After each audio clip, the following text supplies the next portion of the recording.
que se hace desde un análisis que les voy a poner el contexto y obviamente pues habrá posiciones en las que puede haber diferencias y como todo en el consenso y en el disenso es que se construye. Entonces, ya tomando propiedad, pues como ya me presentó previamente Saúl, mi nombre es Mauricio Echeverri Díez, soy médico anestesiólogo, actualmente soy el presidente de Asosalud. Asosalud es una organización de segundo nivel a la cual pertenece la Asociación Colombiana de Audiología, que tenemos en este momento 32 organizaciones entre colegios, agremiaciones, sindicatos y federaciones de 11 profesiones de la salud, y que obviamente como Asosalud significa Asociación de Profesionales de la Salud, y que su idea y que su organismo, su función básica es la representación de las diferentes profesiones en los diferentes estamentos a nivel nacional.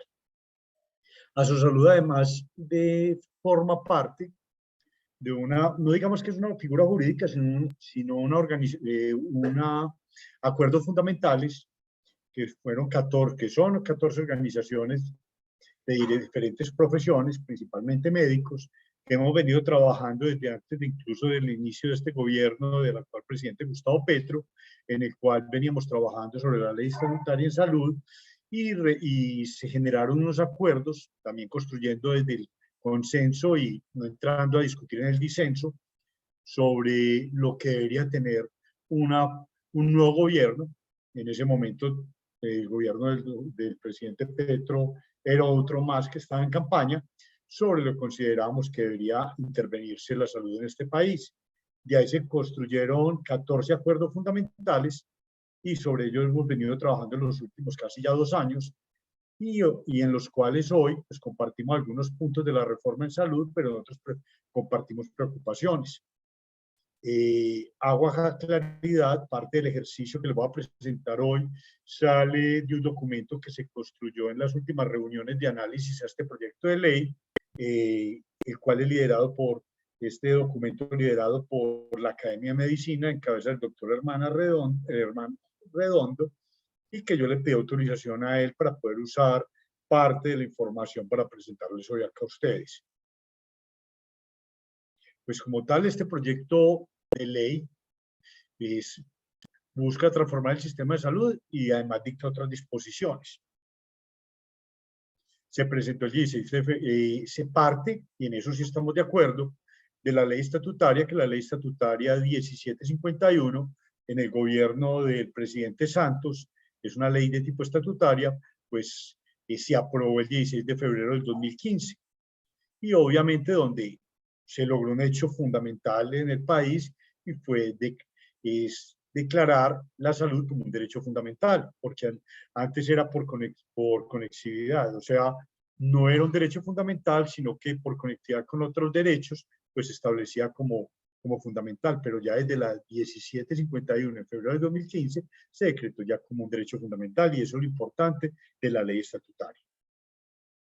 Esto es lo que le comentaba, hoy arrancamos 14, ya somos 16, que venimos trabajando en cabeza pues, de Asosalud y hemos venido trabajando junto con la Federación Colombiana de Odontología, en cabeza la doctora María Fernanda Tuesta, anterior presidente de Asosalud. Hemos venido trabajando pues, de la mano de todas estas organizaciones y liderada por la Academia de Medicina. Entonces, obviamente, cuando uno mira el proyecto de ley, lo primero que dice es el desarrollo de la ley estatutaria. Dice, el sistema de salud tendrá como objeto garantizar el derecho fundamental a la salud para todos los residentes en el país. ¿Qué importancia tiene esto? O sea, al hacer cumplir la ley estatutaria, pues no se pueden poner barreras o limitaciones a este derecho fundamental, el derecho a la salud. O sea, no le pueden poner ni siquiera limitaciones fiscales. O sea, un presidente o un alcalde, un gobernador no podrá decir que no hay los recursos para así cumplir un derecho fundamental. O sea, se tienen que buscar los recursos. Pero también ese es uno de los puntos en donde entramos en contravía con el mismo proyecto de ley, porque más adelante les voy a mostrar un artículo en el cual dice que está limitado a la parte fiscal y las limitaciones fiscales. O sea, vuelve y cae en contra de la misma ley estatutaria. El artículo 2 de la ley 1751 de la ley estatutaria dice El derecho a la salud es un autónomo y renunciable en lo individual y en lo colectivo. Incluye el impacto positivo a los determinantes sociales de la salud, así como la promoción de la salud, la prevención de la enfermedad, el diagnóstico, tratamiento, rehabilitación y el cuidado paliativo. Comprende el acceso a los servicios de salud de manera oportuna, eficaz y con calidad para la preservación del bienestar general y el mejoramiento de la calidad de vida. Entonces, mire que ahí va, desde el individuo hasta lo colectivo, o sea, es un derecho fundamental y por lo tanto no se puede limitar ni se puede dejar de prestar. Entonces acá, el artículo primero de este proyecto de ley dice, artículo 1, la presente ley, de conformidad con la ley estatutaria, define los principios de la estructura del Sistema General de Salud. Acá en este ejercicio que hace Gabriel Velasco, que fue mucho tiempo senador, perdón, acá, pues habla de los principios fundamentales de la reforma a la salud, que son sobre estas 4 estructuras. La administración pública de los recursos, ¿cierto? Que acá es donde dice todo será a través del gobierno central, a través del ADRES, buscando la atención primaria en salud, que es definitivamente, en eso sí tenemos consenso, definitivamente hay que mejorar la atención primaria en salud de este país, y de allí salen los centros de atención primaria CAPS. Y obviamente sobre estos, pues lo que se busca es montar toda la estructura básica de atención para llegar a todas las zonas dispersas y alejadas del país y no solamente las zonas urbanas.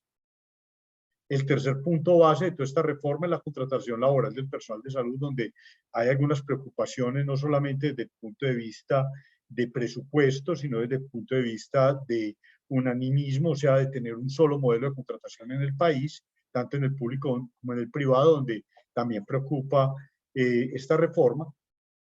También busca obviamente una política pública de salud que es intentar impactar los determinantes de salud. Los determinantes de salud o los determinantes sociales tienen un problema muy importante, y es que esto es intersectorial. ¿Qué implicación tiene que sea intersectorial?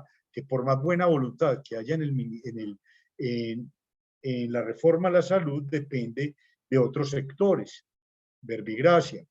Por más que queramos impactar el problema de desnutrición en La Guajira de la población infantil, la mortalidad de la población infantil, el problema de agua potable, el problema de alimentación, no es un problema que solo dependa con colocar médicos y personal de salud allá. Depende también de recursos para garantizar agua potable y de recursos para garantizar la alimentación de esa población. Y obviamente entender la cultura de cada región. Entonces ahí es donde puede haber limitaciones. Y un sistema de información que logre estandarizar y logre dar una información, una información completa en cada región del país de la situación de cada uno de los habitantes del país, no solamente de los colombianos, sino los que habitan el territorio colombiano. Y esto obviamente a través del ADRES, donde entonces el ADRES alcanza a tener una importancia relevante en todo este modelo de atención que se propone en este proyecto de ley. Aspectos positivos. Obviamente, nadie puede negar, y la misma Organización Mundial de la Salud, cuando hizo la visita la semana pasada por invitación del Gobierno Nacional a que evaluara la reforma a la salud, pues obvio, una reforma a la salud donde la atención primaria en salud y las acciones positivas para los determinantes sociales que toman alta importancia en el sistema de salud con la constitución de la Comisión Intersectorial de Salud, estos determinantes, pues obviamente nadie puede decir que una reforma que apunte a intervenir la atención primaria en salud como base de la salud de este país, pues es un aspecto relevante, positivo y necesario. Los equipos interdisciplinarios territoriales médicos, más llamados médicos, porque sabemos que esto es interdisciplinario, los EMID, para buscar llegar a las zonas más dispersas y vulnerables, es un aspecto completamente positivo. Recuerden que uno de los problemas grandes que se enfrentan ante la situación actual de la salud de este país es que, a pesar de que tenemos casi una universalidad que llega al 98-99%, donde toda la población está carnetizada, de ahí a que tengan acceso a los servicios de salud es una gran brecha. Entonces, obviamente, la constitución de estos equipos, de estos EMID, pues si ayudan a romper esa brecha y a llegar a esas zonas vulnerables alejadas del país, sería obviamente ideal. Nadie puede negar que el fortalecimiento de la red pública de salud del país no sea fundamental. Sabemos que 620 municipios del país, la infraestructura hospitalaria pública es la única que hay para atención y que está en condiciones inadecuadas. Entonces, fortalecer la red pública sin descuidar la privada es fundamental. Los regímenes diferenciados en las zonas de población dispersa con subsidio a la oferta, también, porque obviamente tiene que haber, usted no puede pretender que una empresa social del Estado hoy, como son llamadas, en un municipio de primer nivel, donde son poblaciones de 4.000 o 5.000 habitantes, de los cuales la ruralidad y las veredas son la principal población, pues usted no puede pretender que ellas sean autosostenibles administrativamente, y por eso hoy están muchas de ellas en situación de liquidación. Entonces tiene que haber un subsidio a la oferta, y eso es completamente válido y está desde la ley estatutaria en salud planteada. La constitución del Consejo Nacional de Salud, obviamente. ¿Por qué? Porque necesitamos un sistema de salud más participativo. Lo que uno entra y vamos a mirar ahora es el problema como están constituidos estos, o como está la propuesta de constitución de estos Consejos Nacionales de Salud. La creación y puesta en marcha de un sistema público único integrado de información y salud, válido. Obviamente, obviamente el conseguir todos los datos y tener un sistema único integrado que articule todos estos datos y nos dé información del estado de salud de toda la población que vive en Colombia, tanto en las zonas urbanas como dispersas, es fundamental. El fortalecimiento de la participación ciudadana a través de los consejos nacionales de salud, fundamental. La autonomía de los profesionales de la salud con la consecuente eliminación de barreras es completamente válido. Uno de los problemas grandes que hoy tenemos en día es la violación de la autonomía de los diferentes profesionales. La eliminación parcial de cuotas moderadoras y copago, sí, porque hoy no se puede limitar. Hoy en día se puede limitar la atención en salud, en cirugía electiva o en procedimientos electivos por la falta de una cuota moderadora o un copago de los beneficiarios, y obviamente se genera una barrera que limita o retarda la atención en salud de la población colombiana. El fortalecimiento de la supersalud, completamente válido, hay que ponerle dientes porque parte de la corrupción en este país ha hecho que aumenten los costos y le quite oportunidad a la atención en la población. El desarrollo de políticas públicas para la formación del talento humano, procurando su formalización laboral y la mejora de las condiciones de vida y de trabajo del sector. Esto es válido, pero también hay que entenderlo, y vamos a ver más adelante, que cuando usted hace un animismo, o sea, solo hay una única forma de contratación y con plantas de cargo, se habla del sector público y privado como única forma de contratación, ahí empieza usted a tener problemas de caracterización, y lo sabemos que muchas de las profesiones que hoy hacen parte de su salud tienen una preocupación muy grande, y es que cuando están caracterizados en el Ministerio de Salud todavía siguen figurando como si fueran tecnologías y no profesiones. Entonces, si se llegan a crear plantas de cargos y a ellos lo siguen tratando todavía como personal no profesional, sino tecnólogos, pues entonces, ¿cuáles son los salarios que les van a ofrecer? Aspectos preocupantes. Entonces, voy a partir del artículo 4 del proyecto de ley. El sistema de salud se organiza a partir de siguientes conceptos. Y está en varios puntos, está el punto 21. Entidades promotoras de salud, EPS. Las entidades promotoras de salud son las entidades públicas, privadas o mixtas que ejercerán actividades de acuerdo con lo que disponga la presente ley y su reglamentación. Entonces empieza la preocupación. Se cambia la definición y los objetivos de las EPS establecidas en la ley 1122 del 2007, donde se reguló las funciones y objetivos de las EPS, por una definición gaseosa que dice muy poco. Como está el proyecto de ley, este tipo de entidades no formarán parte del Consejo Nacional de Salud. Entonces, lo primero, cuando usted mira las 40 personas en representación de organizaciones y sectores van a ser parte del Consejo Nacional de Salud, que es la que va a orientar a los ministerios y al gobierno sobre la salud que necesitamos, las EPS no se encuentran. Primera preocupación. Y cuando usted le mira las funciones claras a las EPS, pues prácticamente uno llega a la conclusión. Realmente van a tener un periodo de transición donde terminarán desapareciendo. Las EPS no se liquidan o no de inmediato, pero su liquidación será lenta porque se le necesita en la transición. Inicialmente se marchitan, se le quitan sus principales funciones y se les cambia la misión, pero no sobrevivirán después del periodo de transición durante el cual paradójicamente deberán colaborar con la reforma que la liquida entregando progresivamente su población afiliada. Entonces acá hay una limitante muy grande, y es, si yo tengo claro que me van a marchitar, que voy a estar solamente durante un periodo de transición, la pregunta que uno se haría es, ¿y ellas estarían dispuestas o ya fue concertado con ellos que estarían dispuestas a esperar todo ese periodo de transición, y si ellas toman la decisión, o algunas de ellas decir, no, yo más bien de una vez entrego la población, ¿quién la va a recibir? 9 EPS, que es la que supuestamente figuraría porque es la que el 49.99% es del Estado y lo otro de las cajas de compensación, y que 9 EPS estaría en capacidad de recibírselo. Dos, las deudas que ellas tendrían con el sector público y privado, ¿quién lo asumiría? Las pagarían, entrarían en liquidación y sus pasivos serían más grandes que sus activos. ¿Y este costo quién lo asumiría? ¿O seguiríamos sufriendo lo que sufrimos con las diferentes EPS públicas y privadas que se liquidaron? Entonces, todas esas incertidumbres generan temor, porque pues, definitivamente si a usted le dicen, ah, no, que usted se va a transformar, entonces va a ser el que va a manejar estos centros primarios de atención y además podrá ser contratado para que audite. ¿Realmente ellas estarían dispuestas a cambiar a transformarse en esos modelos o ser simplemente parte de la red de las redes de atención que se quieren crear en este nuevo modelo? Lo otro es, si deciden retirarse voluntariamente, primera duda, pero si no, ¿hasta qué punto las inversiones que han hecho ellas no terminarán haciendo una reclamación al Estado por vía de acción de reparación directa por daño generado por el Estado al sector privado? Y ya hemos visto en la historia de este país cuántos fallos de Consejo de Estado han caído sobre el Estado condenando por lesiones al sector privado y a la población con grandes montos de dinero en el cual han tenido que pagar. ¿Y quién va a cubrir eso? En este mismo ítem, el artículo 54 del proyecto de ley dice, entidades promotoras de salud, las entidades promotoras de salud que cumplan las disposiciones técnicas que establece esta ley y las normas de inspección, vigilancia y control podrán ejercer las siguientes actividades, entre otras. Entonces, a esto quedarían reducidas ellas. Uno, crear y administrar centros de atención primaria en salud de los territorios asignados después de la territorialización dispuesta de esta ley. Acuerde que el país se dividirá, hasta donde me acuerdo, creo que en 7 territorios. Entonces, obviamente, una EPS no podrá estar dispersa por todos los territorios, sino que tendrá que ofertar para crear y administrar estos centros de atención primaria en salud en uno de estos territorios.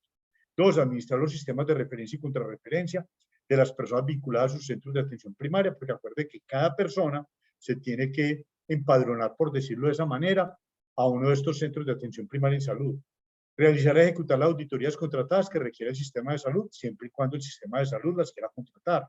A esto casi que se reduciría la actividad de las IPS. Estarían dispuestas ellas de cambiar, a ser hoy unos centros, a ser hoy las responsables de la gestión del riesgo, las responsables de la administración del sector del sistema de salud y a manejarlas, y además manejar las finanzas del sector salud, a convertirse solamente en estos 3 puntos del artículo 54, pues amanecerá y veremos. Y además en ese periodo de transición, entonces, si ellas dicen que no, entonces, ¿cómo van a manejar esa crisis el gobierno actual?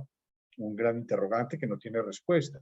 Y ahí es donde se le hace la crítica al gobierno nacional y a la ministra Corcho, en cabeza del Ministerio de Salud, que estos periodos de transición, pues no sabemos cuánto van a durar y cómo va a ser y cómo y cuánto van a costar y cómo van a manejar esas posibles crisis que se den.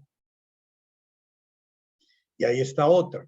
La nueva EPS con más de 10 millones de afiliados, 4.7 del régimen contributivo y 5.3 del subsidiado, cumpliría un papel protagónico al convertirse en el gigante del nuevo sistema de salud propuesto mientras se realiza esa transición. Se supone que en la medida que algunas EPS se liquidan, sea porque no cumplen los indicadores de ley que tienen que cumplir o porque deciden entregar el sistema, pues empezaría la nueva EPS a recibirla. Entonces, es decir, los usuarios inicialmente se pasarán de la EPS que se vaya liquidando a nueva EPS durante la transición para finalmente trasladarse por adscripción a los centros de atención primaria integral resolutiva en salud, cuando desaparezcan del todo las EPS de este periodo de transición. Entonces, obviamente, esa nueva EPS cogería una fuerza grande en este país y la pregunta es, ¿hoy la nueva EPS está en capacidad de recibir toda esa población? Creería uno que no. Pues uno oye a la misma ministra Carolina Corcho cuando habla de casos específicos como es Sabia Salud acá en Antioquia, que dice que Sabia Salud no se liquida, no porque cumpla con los criterios, sino porque obviamente hoy no hay una EPS en el departamento de Antioquia que esté capacidad de recibir los usuarios del régimen subsidiado de Sabia Salud. Entonces, obviamente, este tránsito será traumático y generará circunstancias que propicien la vulneración del derecho fundamental a la salud, o sea, en contravía de lo que se quiere. En este periodo de transición, ¿cuánto será el costo de no oportunidad de no atención a la población? Eso es una pregunta que se hace y que hoy aparentemente no tiene respuesta. ¿Quién asumirá las funciones que hoy bien o regular o mal desempeñan las EPS? Es otra pregunta que uno se hace. Sobre un concepto de aseguramiento como vehículo para la garantía del derecho fundamental a la salud, surge lo primero. ¿Quién era la afiliación? Se supone que usted hoy ya no tendrá que afiliarse a una EPS, sino que con su cédula tiene que ir a uno de estos centros de atención y obviamente se inscribirá allá y se empadronará, ¿cierto? Pero obviamente eso implica un manejo de una base de datos que hoy sí se tiene la estructura para ello, lo dudo. Segundo, recaudo aportes tanto de trabajadores formales como independientes a través de la planilla integrada de liquidación de aporte, el PILA. Esto hoy los hacen las EPS. ¿Quién lo va a hacer el ADRES? No sabemos. Y sí tendrá la capacidad, porque hoy eso lo hacen las EPS. La contratación con IPS públicas y privadas, constitución y garantía de suficiencia de redes de servicios. ¿Quién lo hará? Porque acuerde que hasta hoy el responsable al que se le exigía, incluso vía de tutela y vía de sanción por la supersalud, le decía a la EPS, demuestre que usted tiene una red capaz de atender a la población que tiene inscrita. Hoy, ¿quién va a cargarse de eso? El sistema de referencia y contrarreferencia, ¿quién lo va a hacer? Auditoría de cuentas médicas. Aproximadamente se hacen unas 2,5 millones de facturas diarias, cerca de 800 millones de actividades de salud al año. El ADRES estará en capacidad de hacerlo, sabemos que hoy no. Entonces, en ese periodo de transición, el ADRES tiene que crecer de una manera y descentralizarse para dar capacidad de respuesta a ello, ¿cierto? Porque hoy, a pesar de que el modelo que se presenta de proyecto de ley es que la auditoría va a ser posterior y no para evitar las barreras de atención, que se necesita una autorización, igual el ADRES estará en capacidad, pues hoy usted le pregunta a cualquier gerente de una IPS pública o privada los tiempos de respuesta del ADRES, y hoy el ADRES estamos hablando que solo hace auditoría directa de lo que son las atenciones del SOAT, de carros fantasma o de los que no están asegurados.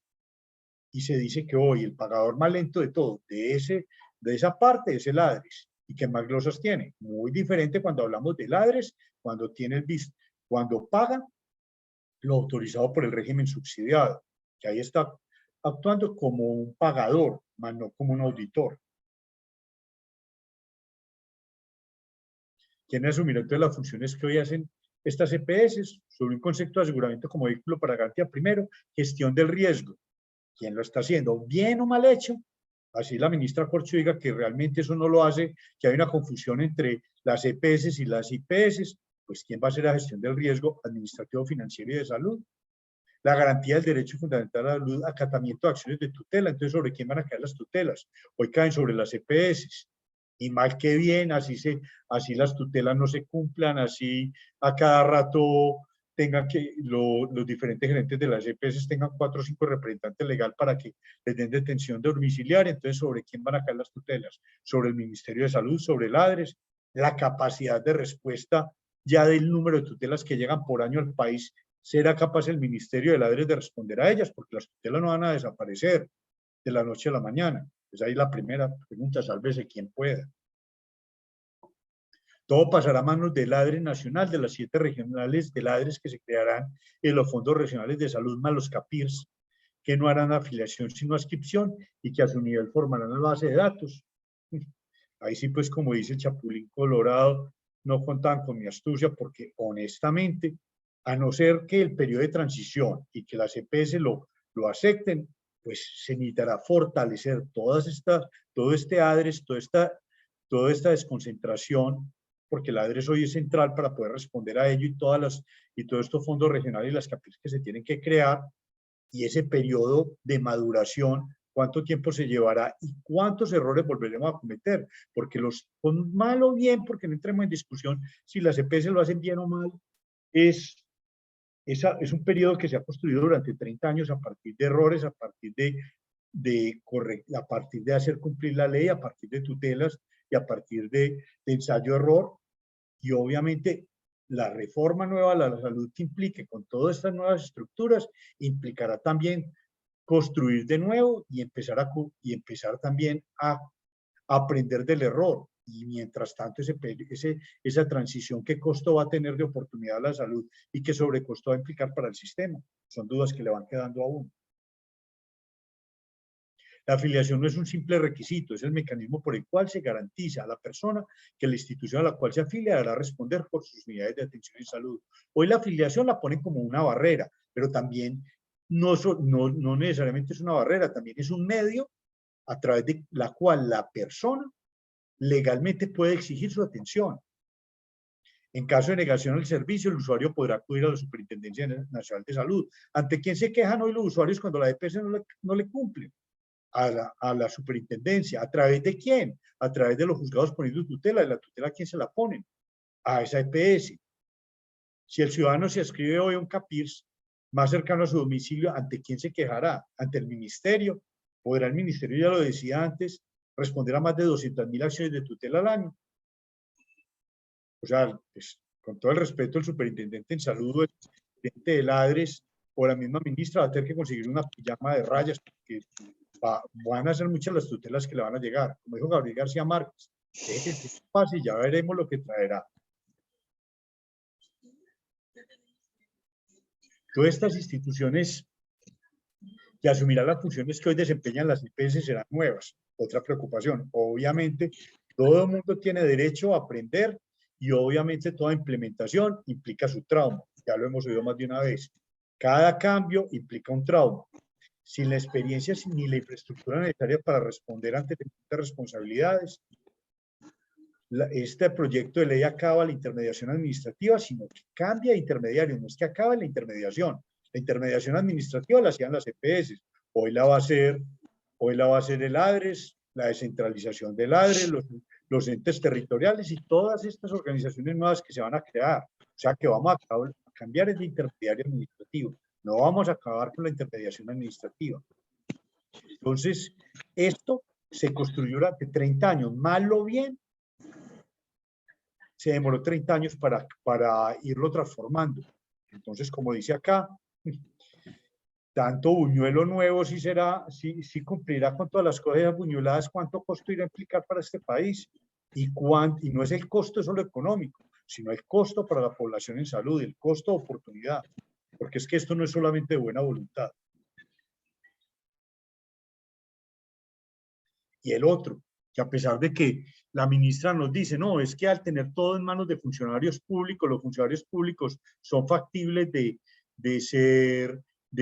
hacerles procesos disciplinarios y tienen control sobre Procuraduría, Contraloría, pero hay una realidad, y es que es el temor justificado que los recursos públicos de salud drenen por los canales no siempre pulcros de la política regional. El temor que tenemos todos, así la ministra diga que no, de que esto caiga en manos de alcaldes y gobernadores, que no todos son los más transparentes y más correctos, y en manos de partidos políticos que siempre se han repartido este país. Más la burocracia que se va a crear a través de todos estos nuevos cargos y de todas estas nuevas entidades. El solo ADRES va a tener 7 gerentes regionales con todo un equipo administrativo. No me imagino a todos los partidos políticos repartiéndose eso. El fenómeno de la corrupción, y esto es Transparencia por Colombia, entre el 2016 y el 2018, el 14% de los problemas de corrupción de este país estaban en el sector salud. Entonces, no me lo quiero imaginar ahora. Entonces, querés decir, no, y obviamente no entrar en el discurso que dice el gobierno actual, que es que el sector privado no tiene corrupción. Nadie lo está negando, el sector privado tiene corrupción. Pero decir que pasarlo al público y que por eso se va a controlar la corrupción, también es lo más infantil que puedo uno decir y lo más inocente que puedo uno decir.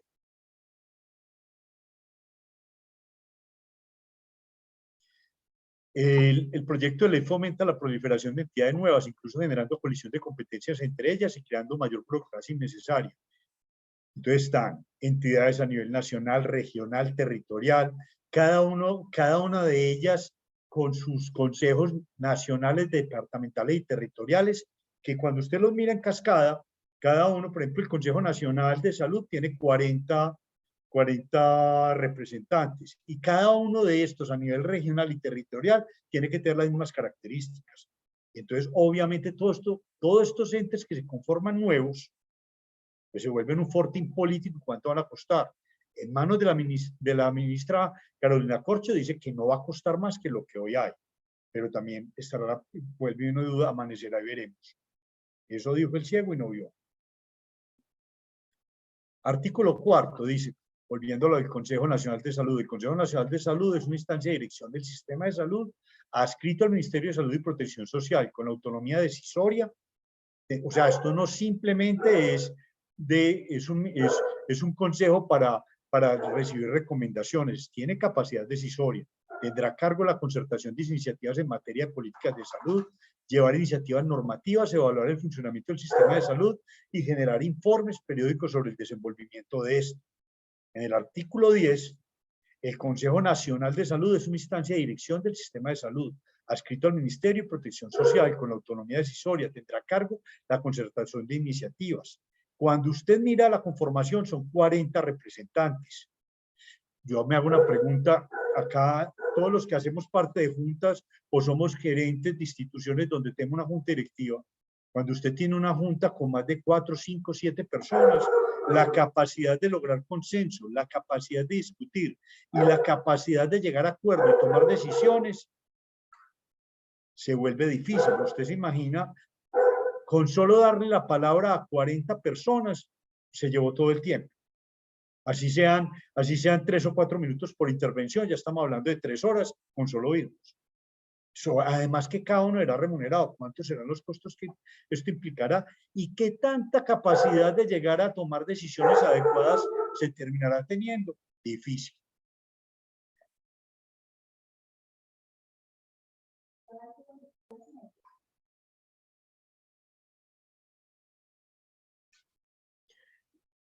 Lo contrario a la fragmentación es la integración. Acabamos con las famosas redes integrales e integradas de servicios de salud. Se supone que lo que se busca con estas redes es integración.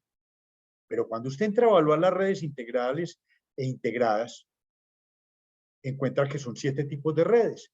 Redes de atención primaria integradas resolutivas en salud, las APIRS, redes de servicios especializados ambulatorios, redes de servicios de hospitalización, incluye hospitalización domiciliaria, redes de urgencias médicas y odontológicas, redes de rehabilitación, redes de laboratorio, redes integrales de apoyo en materia de vigilancia en salud pública, servicio diagnóstico farmacéutico y de tecnología en salud.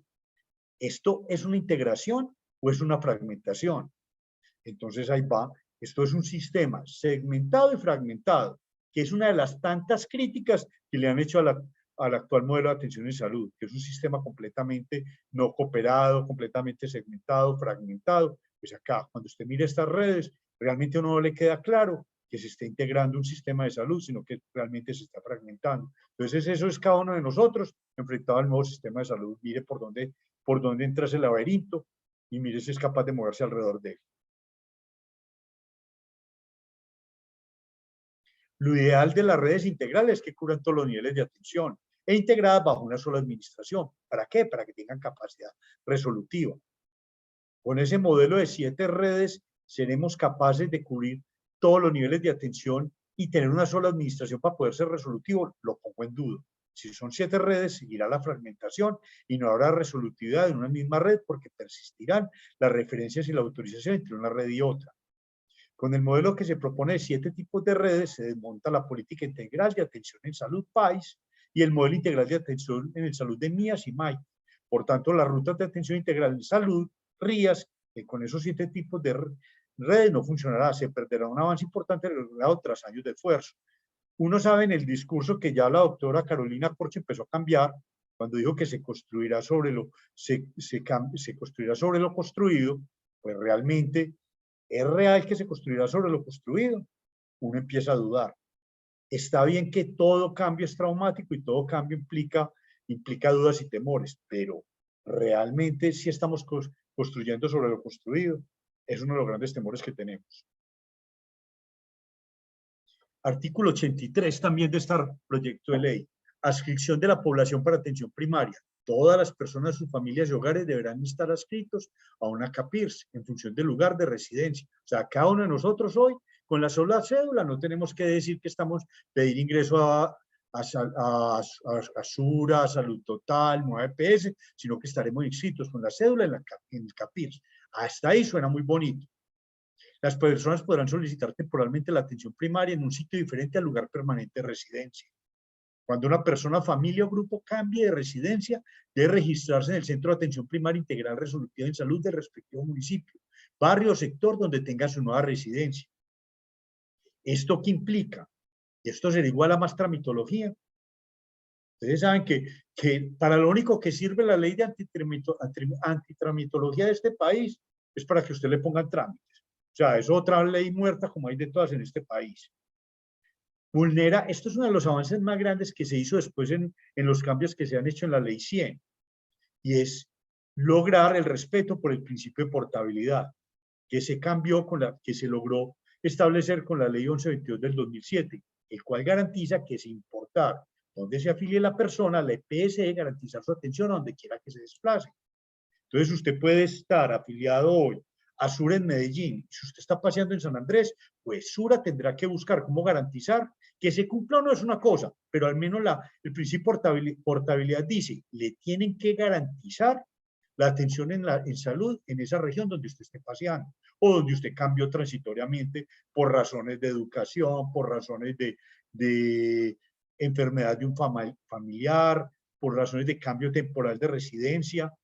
Le tienen que garantizar la atención. Casi que se volvió la sombra que usted tiene hoy en Seguridad Social, que lo protegía.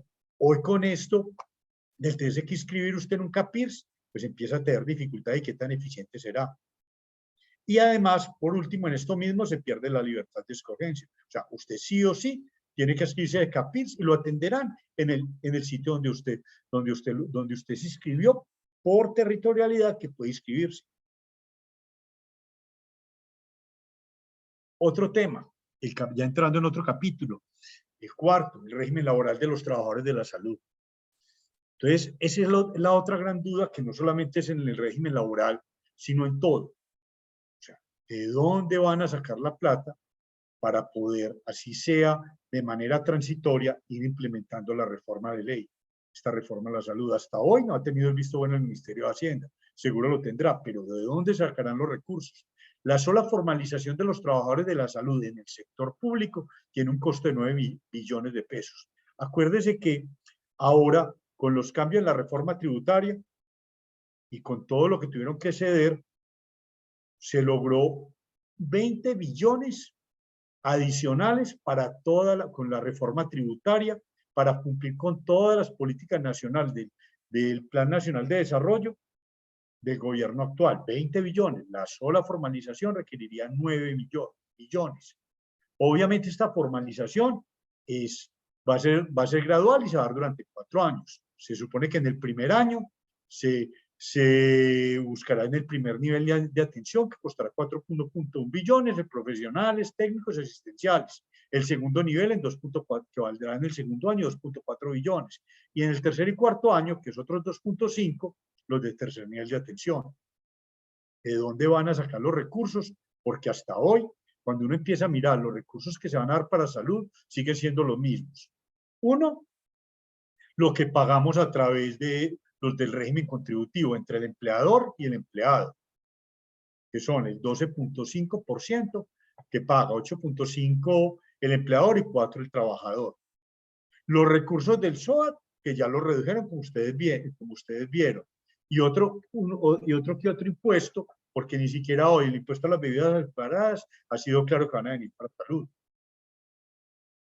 Obviamente, este proceso de transición tiene que ser concertado con las organizaciones gremiales, científicas y sindicales del sector. La pregunta hoy, ¿sí se irá a hacer? Porque la discusión de esta reforma a la salud, todo el tiempo se habló de una sociedad civil que aprobó la reforma, pero las principales organizaciones de salud de este país, entre ellas Asosalud, nunca estuvo invitada a la discusión del proyecto, de la estructuración del proyecto de ley. Solamente nos la presentaron como a todos ahora la semana pasada, cuando la presentaron ante el ministerio, cuando la presentaron para Cámara de Representantes. Segundo, hay que caracterizar el talento humano en salud. Muchas de las profesiones que hacen parte de Asosalud tienen un temor muy grande, y es que sigue habiendo ambigüedad ante el Ministerio de Salud y siguen figurando ellas como si no fueran profesiones, sino como si fueran tecnologías. Entonces, si las van a llegar a formalizar y van a generar plantas de cargo, las van a generar con salarios de profesiones, de profesionales o con salarios de tecnología.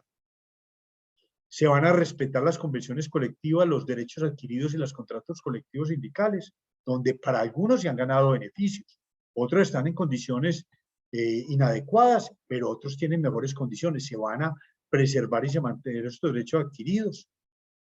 Se va a garantizar el pago oportuno. Las deudas que hoy se tienen con los trabajadores de la salud se van a cubrir. Hoy, en la reforma a la salud, ni en los discursos que ha dado la ministra Corcho, ni sus funcionarios, se habla que se va a garantizar el pago de la deuda hoy a los trabajadores de la salud. Entonces la pregunta, ¿será que será borrón y cuenta nueva? ¿O dónde dice cómo nos lo van a pagar? Que no vaya a ser que se queden las plantas de cargo y terminemos, no, es que a partir de acá esto es lo que lo anterior, no sé, cuando haya recursos para pagar. Y cuando haya recursos, eso es un canto a la bandera, porque seguramente nunca habrá. El artículo 129.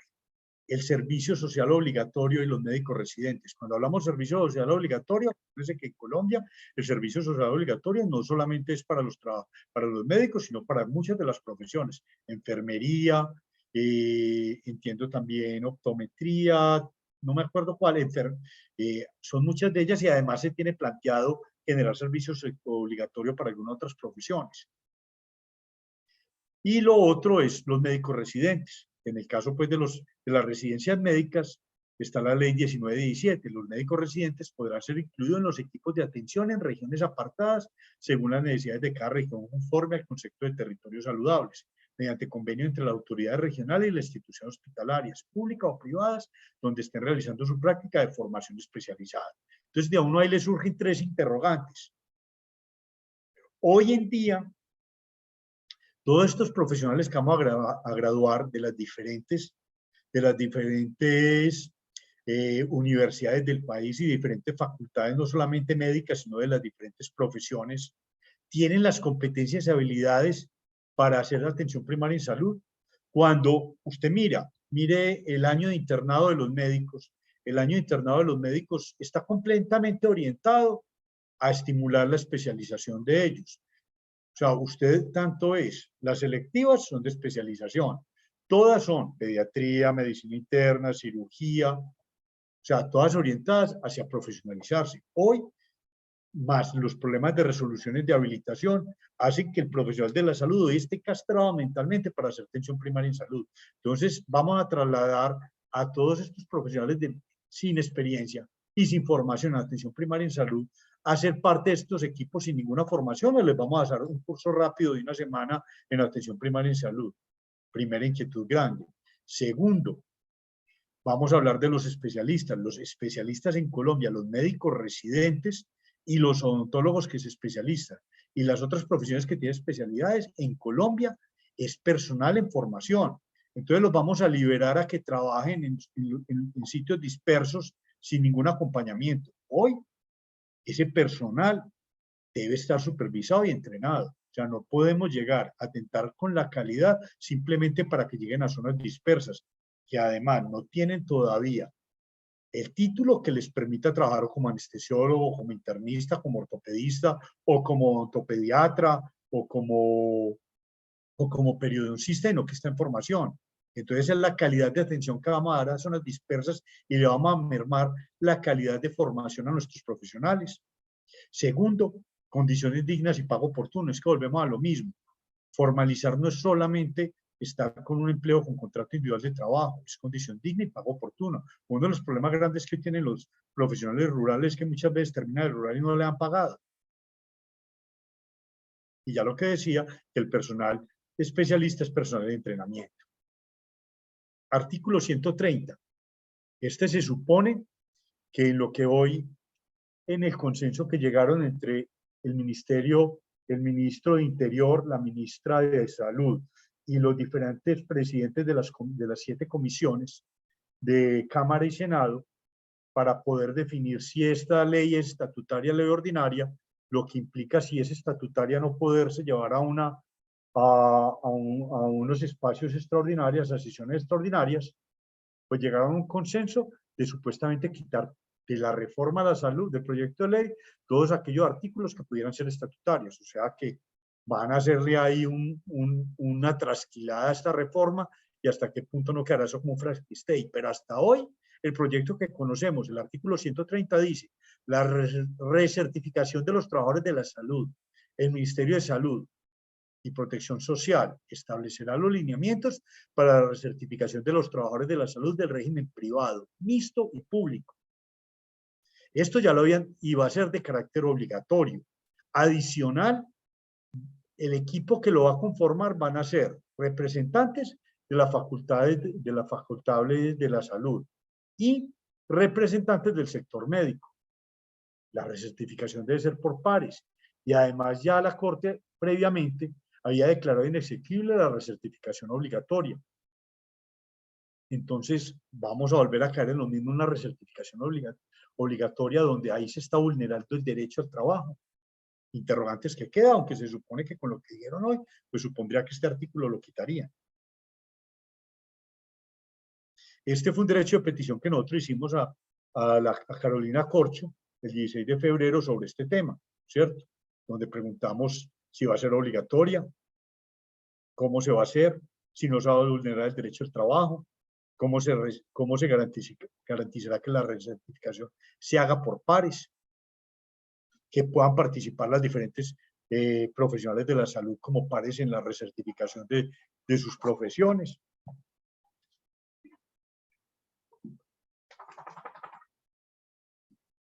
En ese mismo capítulo de autonomía profesional y autorregulación, el artículo 134 dice Comité de Autorregulación Médica. El Comité de Autorregulación Médica, las instituciones públicas, privadas y mixtas de las redes integrales e integradas tiene como propósito analizar y formular políticas acerca de la utilización racional y eficiente de procedimientos, medicamentos, insumos y demás tecnologías en salud. Sesionará al menos 2 veces al mes y consignará en actas sus análisis y actuaciones. Podrá apoyarse en los comités de compras, comités de farmacia terapéutica, comités de infecciones y comités de ética, así como en otras profesionales expertos para la toma de decisiones que serán de obligatorio cumplimiento, óigase bien, de obligatorio cumplimiento para los médicos y toda la institución. Preocupación. Primero, la autorregulación debe ser por pares. O sea, a mí no me puedo autorregular otra profesión, ni a otra profesión la puede autorregular un médico. Se vulnera el principio de autorregulación, que es el de médicos para médicos y de odontólogos para odontólogos, optómetras para optómetras. Entonces ahí se está vulnerando derechos de nosotros, de las profesiones en este país de la salud.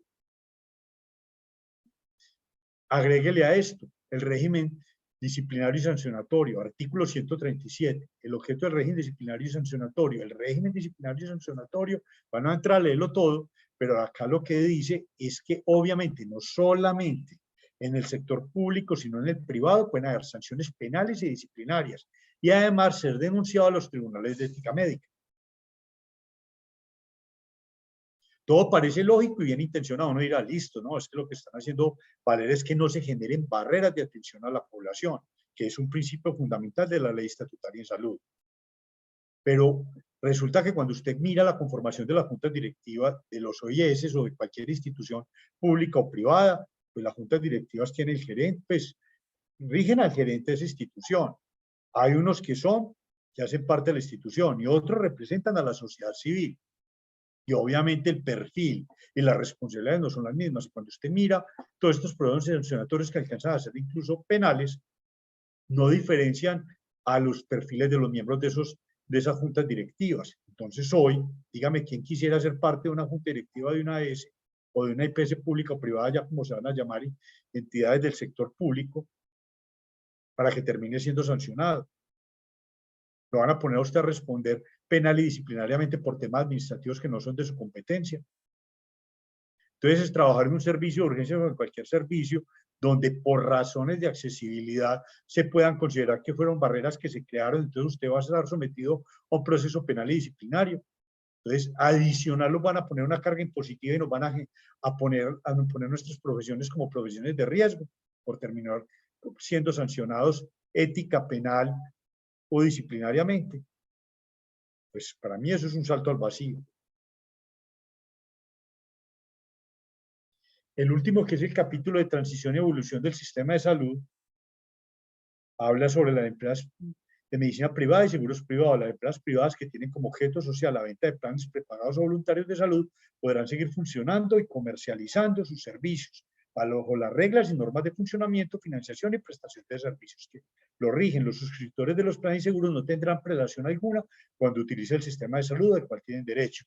Acá se planteaba, cuando usted lo mira así por encima, lo que entiende es, venga, o sea, usted no tendrá un privilegio, ni podrá, lo que pasa hoy en día, que lo ven como malo, pero también tiene sus ventajas, y es que si usted está con póliza global de Sura y además tiene PS Sura, algunos de esos brechas o esos espacios grises en que no pueden ser atendidos en la póliza será atendido por la EPS, pero también se olvida cuántos costos se dejan de cargar al sistema cuando usted lo atiende por la medicina prepagada de la póliza. Hoy entonces, ¿a cuánto subirá el costo si se tienen que separar completamente las EPS o la atención en salud de este país de la atención en medicina prepagada y en pólizas y no tendrá ninguna prelación? Es que el hecho de tener una prelación no quiere decir que el otro no mantenga sus derechos. Entonces, ¿a cuánto va a subir ese costo y realmente justificará tenerla o no? Y el costo de ellos, ¿a cuánto llegará? Interrogantes que le quedan a uno. Ya lo decía, y no sé por qué el director de Ladres pues se atreve a opinar sobre esto y decir que realmente las pólizas tendrían un sobrecosto inmenso. Le preguntan en semana, ¿las clínicas podrán prestar servicios de medicina prepagada y el nuevo planteamiento del sistema? Contesta Feli León Martínez. El sistema le dice a todas las clínicas privadas que se inscriban si quieren, porque no es obligatorio. Pues la pregunta es, hoy el 70% de la red de las IPS del país son privadas. Entonces, si ellas no se quieren inscribir, entonces, ¿cómo nos van a garantizar la atención en salud? O sea, porque el sector público hoy no tiene ni la infraestructura ni el número de hospitales suficientes para atender. Y eso que no estamos hablando solo en primer nivel, en segundo y tercer nivel. Entonces dice, todas las clínicas federadas se inscriben si quieren, porque no es obligatorio. Por ejemplo, una clínica dice, no, yo quiero seguir trabajando privadamente y no estoy interesado en trabajar bajo las tarifas del sistema de salud, porque acuérdese que también parte de esta reforma habla de unas tarifas del sistema de salud únicas, donde si usted acepta esas tarifas podrá hacer parte de las redes integradas integrales. Entonces acá también se está castrando la calidad y la diferencia entre instituciones que alcanzan un mejor perfil de calidad y obviamente las instituciones llamadas hospitales universitarios pues tienen un costo adicional que entonces ¿quién lo terminará cubriendo? Porque obviamente si tienen que cobrar a lo mismo que cualquier otra institución pues serían inviables. Entonces, obviamente dirán que trabajan con prepagadas y con pacientes particulares. Están en libertad de hacerlo y que ingrese el que diga yo sí ingreso y presto servicio al sistema a atender a los pacientes del sistema. Va a tener que aceptar el sistema tarifario. Y si no lo aceptan, ¿cómo van a manejar esta crisis? La misma pregunta que hacía ahora con lo de las EPS. Y si las EPS dicen, no, yo no voy a aceptar el periodo de transición y entrego de una vez mi población, ¿cómo van a soportar esto? Y si el sector privado dice, no, yo no acepto estas condiciones y no voy a ser parte de las redes integradas integrales, entonces, ¿cómo van a solucionar ello? Porque no los podrán obligar. Lo obligarán a atender la urgencia, pero lo electivo, ¿quién lo va a hacer? El régimen tarifario único utiliza el Ministerio de Salud, va a tener que manejar y aceptar el sistema de información del sistema de salud y va a tener que aceptar otras condiciones de cuidado de los recursos que el sistema de salud le ofrece. Miremos en Colombia, las instituciones principales del país que hacen la red de trasplantes son del sector privado. Entonces, si todas ellas se dicen que no van a atender porque no hacen parte de las redes, entonces, ¿quién va a solucionar este problema? Entonces, ahí empiezan todos estos espacios y todos estos gaps, todas estas brechas que van a decir, entonces, ¿quién va a atender a esta población? Y ahí nos empezarán a vulnerar derechos fundamentales a la salud. Artículo 98. Gestión de cuentas por prestación de servicios de salud. Las instituciones sanitarias públicas, privadas y mixtas, prestadoras de servicios de salud, presentarán las cuentas del servicio solicitadas y prestadas al Fondo Regional de Salud, el cual pagará el 80% de su valor dentro de 30 días siguiente a su presentación, reservando el 20% para la revisión y auditoría de esta, acorde al régimen de tarifas de que trata el artículo 42. Y artículo 77, adscripción de entidades sanitarias privadas y mixtas a las redes integradas e integrales de servicios. Las instituciones públicas, las instituciones privadas y mixtas podrán formar parte de las redes integradas e integrales de servicios de salud para garantizar el derecho fundamental en lo establecido en la 1751.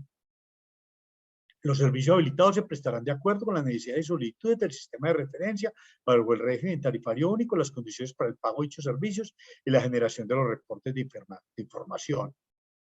Esto de una vez lo primero que uno se pregunta, esto va a desestimular la calidad cuando hay un sistema tarifario único donde obviamente a usted le pagarán lo mismo por hacer las cosas bien o hacerlas mal. 2, glosa preventiva, pago oportuno.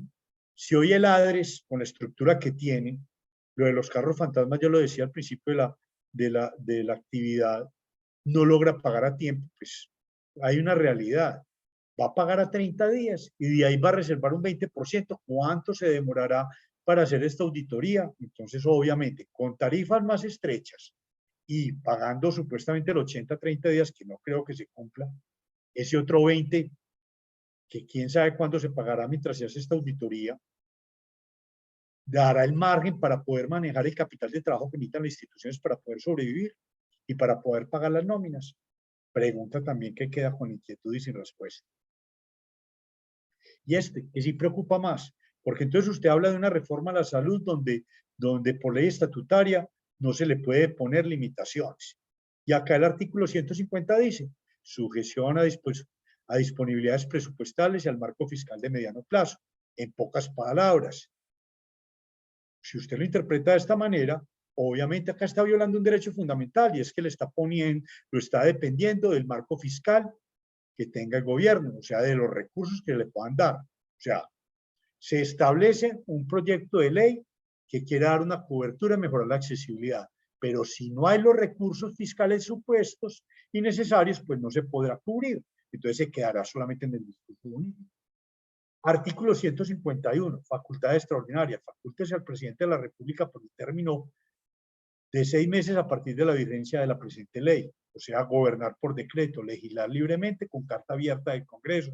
O sea, que ya el Congreso no va a establecer cómo se va a manejar la salud en este país, sino que será el presidente de la República con estas facultades especiales, que además si usted va al Plan Nacional de Desarrollo, que se está presentando también en extraordinarias, también le dan facultades especiales. Entonces, ahí es con licencia para tomar las decisiones que quiere por encima del ente legislativo que es el Senado y la Cámara.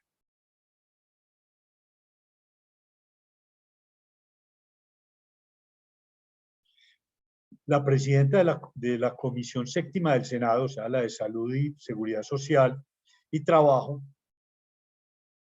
y le daba, ya detectando este mico, por decirlo de esta manera, le hacía esta pregunta al Hacienda, que si ya se tiene claro el impacto fiscal que implica esta reforma a la salud, porque si no se tiene claro este impacto fiscal, pues entonces nos devolvemos a lo anterior. Vamos a estar sujetos a disponibilidad de presupuestal del marco fiscal, por lo tanto no se podrá cumplir con todas las expectativas que se le está generando a la población colombiana. Preocupa también, por ninguna parte se oye que se garanticen recursos para el pago del talento humano. Ya tuvimos la mala experiencia con la ley de punto final. La ley de punto final, parte de lo que buscaba era el pago, que las EPS, que se dieran recursos de la EPS en liquidación a las IPS para poderle pagar en parte a los trabajadores de la salud, al talento humano en salud. Pues, ¿qué pasó? Esto no llegó al fin último, era garantizar el pago del talento humano en salud. Pues usted mira la reforma y no hay ningún porcentaje que esté asignado para garantizar el pago del talento humano en salud, adicional al pago de los ya adeudados. Y el hecho de usted estar formalizado no garantiza el pago. Pues ya vimos el caso de de CIMED. Cuando le quedaron el CIMED, personal vinculado se quedó sin pago. Porque cuando usted entra en una reestructuración, entra en una liquidación, si los pasivos son más altos que los activos, así haya la mejor de las intenciones, todo lo que se multiplique por cero, da cero. Entonces, de ahí, entre las propuestas muchas que hemos planteado, es que debería haber un fondo de garantías que estuviera en ese ADRES y que estuviera en el ministerio que garantizara un respaldo al pago del talento humano. Hoy no lo hay. Una interrogante, perdón, que se hace uno acá, es que no estaremos... ¿Será que estaremos implementando, simplemente cambiando de problema? El Consejo Nacional de Bioética dice algo y es: la sostenibilidad del sistema del acceso a servicios de salud de calidad para la población son bases fundamentales para el ejercicio del derecho a la salud consagrada en la Constitución. Priorizar la eficiencia sobre la equidad o la equidad sobre la eficiencia impide el pleno ejercicio del derecho a la salud, pues en el primer caso puede buscar rentabilidad y sostenibilidad económica por encima de la calidad y el acceso. Eso es lo que hoy hablan del sistema de salud actual, que está poniendo por encima de la accesibilidad a la población la rentabilidad y sostenibilidad económica. Pero también cuando empezamos a hablar ya buscando la equidad, también podremos estar obstaculizando, porque cuando queremos darle acceso a toda la población, pues la pregunta que es: ¿los recursos de salud alcanzarán para todo el año o alcanzarán los primeros 6 meses? Y entonces después lo único que lograremos es aumentar el gasto de bolsillo y que no haya accesibilidad, que en los primeros 6 meses nos consumamos todos los recursos que hay para salud. Entonces, que no vamos a cambiar un problema por otro. Ya lo hemos discutido, ya lo dijimos ahora, si esto es estatutario ordinario, pues aparentemente hoy se dirimió en esa reunión entre comisiones de Cámara y Senado con la ministra de Salud y el ministro de Interior, que quitarían todos los articulados que fueran de carácter estatutario para poderlo presentar en sesiones extraordinarias. Pero sigue la inquietud. La salud va más allá de la atención en los hospitales. Esto es otro punto también en contravía y que preocupa, porque es que cuando usted genera una expectativa a toda la población colombiana de que con una reforma en la salud vamos a mejorar la situación de salud del pueblo colombiano, pues sabemos de los determinantes sociales, son de carácter intersectorial. ¿De dónde vamos a sacar los dineros para toda esta inversión en salud que se requiere? O sea, todo esto, el problema del conflicto armado de este país, el problema de carreteras, el problema de comunicación, el problema de infraestructura, el problema de agua potable, el problema de alimentación. Esto no se soluciona de la noche a la mañana. El problema de pobreza en todo este país no es un problema de salud nomás. Entonces, ¿cómo lo van a hacer? ¿Cómo lo van a lograr? Y segundo, es el recurso, hay dos recursos que son finitos en salud: el recurso humano y el recurso económico, con unas necesidades infinitas. Y eso es un problema de todos los modelos de salud del mundo, y por eso entra en crisis. Entonces estamos generando una expectativa cuando definitivamente ni hay recurso humano suficiente, ni hay recurso humano económico suficiente para garantizar todo lo que se quiere vender.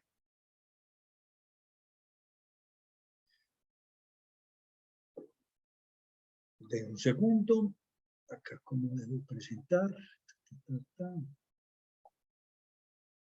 Listo. Otra gran inquietud, cuando uno empieza a ver también toda esta transformación y la generación de plantas de cargo, ¿no? Preocupa uno, esa conformación de plantas de cargo de las entidades públicas, pues tiene varias limitaciones. Una, hablan de plantas de cargos temporales. Dos, hablan de hora labor. Tres, la ley cuarta de 1992 y la ley cuarta de 1992 habla de la categoría que todo funcionario público en este país no tendrá que su salario basarse en el perfil de esa institución, si es de carácter municipal, departamental o nacional. En el país, los municipios y los departamentos están categorizados desde categoría especial hasta categoría 6. Categoría 6 son los municipios más pobres. Categoría especial son los municipios y departamentos en mejores condiciones. Pues resulta que el 90% o 95% de los municipios del país son categoría 5 o 6. Y solamente como un 3% son categoría especial o categoría 1. ¿Qué importancia tiene eso? Ningún funcionario público podrá tener un salario superior a lo que gane el burgomaestre de ese municipio o departamento, o sea, el alcalde o gobernador. Pues en Colombia, categoría 0, que son la categoría, perdón, especial, a salario del año pasado, el alcalde de Medellín, de Bogotá o el gobernador de Antioquia, Cundinamarca, tenía un salario creo que aproximadamente 18,5 millones. Se supone que las IPS públicas o los gerentes de esas entidades públicas de carácter departamental o municipal, el gerente de esa institución no puede ganar más que el alcalde. Y los funcionarios que trabajen en esa institución, pues no podrán ganar más que ese alcalde o gobernador. Entonces, vámonos a municipios de categoría 6. En Colombia, el alcalde de un municipio categoría 6, su salario el año pasado creo que estaba en 4,2 millones. ¿Eso qué significa? Que ningún trabajador público podrá ganar más de 4,2 millones. ¿Cómo van a solucionar eso? Pues sigue quedando la duda. Entonces, todas estas entidades públicas las van a convertir en carácter departamental para poder tener salarios acorde al nivel de formación, o nos van a crear en plantas de cargos temporales que ya las vivimos en una otra hora, que eran nombramientos provisionales por 14 o 15 años sin ninguna facilidad, o hora labor que nos pagarán las horas que hagamos. Pues no tenemos claridad sobre eso. Entonces es otra inquietud grande que surge. Y lo otro, también se va a querer regular la contratación en el sector privado. Entonces ustedes, muchos profesionales de la salud que tienen sus propios consultorios, que tienen sus unidades optométricas, sus unidades de terapia respiratoria física independiente, sus unidades de audiología, entonces tendrán que regularse y tendrán que contratar por salarios acorde a lo que diga el Ministerio de Salud. Preocupa, o sea, se están metiendo más allá ya en el sector privado, donde hay cierta autonomía entre el ejercicio liberal, entre la oferta y la demanda. Una cosa es que se vigile que se hayan salarios dignos y contratación y pago oportuno digno, y otra cosa es que se termine regulando y legislando estos sectores. Esas son todas inquietudes que hoy no se puede, que hoy no se tienen claras y preocupan. Eso era lo que les traía. Inquietudes, dudas, con mucho gusto. No había visto qué pregunta había en el chat porque estaba concentrada en la chat, pero con mucho gusto. Saúl, ya te dejo a Ok, ti. Pues que listo, tenga. doctor. Doctor, aquí en el chat hay una pregunta que elabora Olga Granado.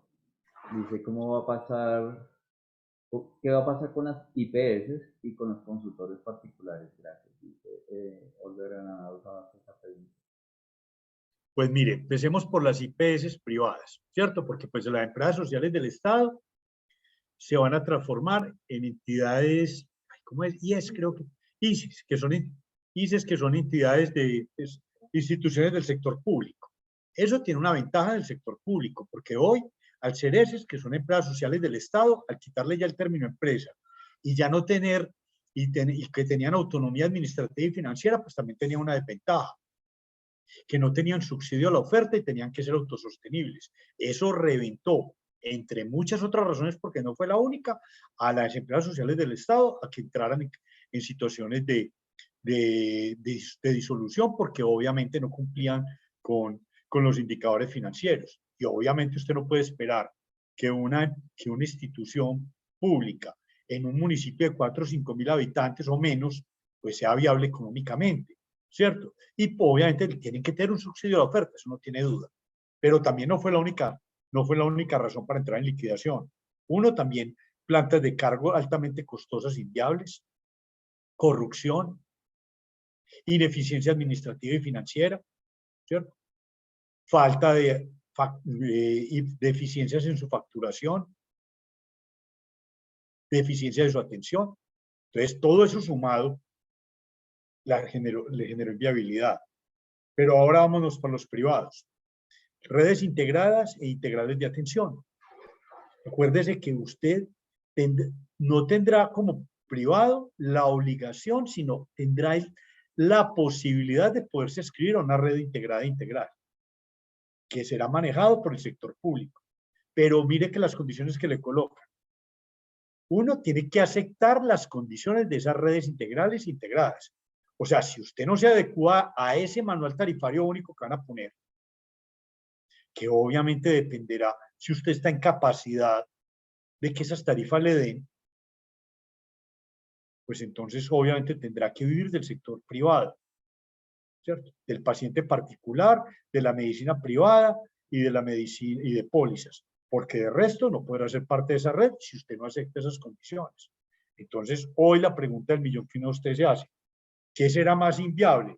Las redes integradas y integrales, si el sector privado dice que no le apunta a ellos, o si usted se queda solo, pues termina también solo atendiendo población particular que además tiene un problema muy grande. Cuando usted intenta integrar esa atención privada o particular de póliza o medicina prepagada de ese paciente y lo quiera meter al sistema, pues lo tiene que, o sea, ya no hay ese vehículo de continuidad que había hoy entre el régimen contributivo y la póliza o medicina particular.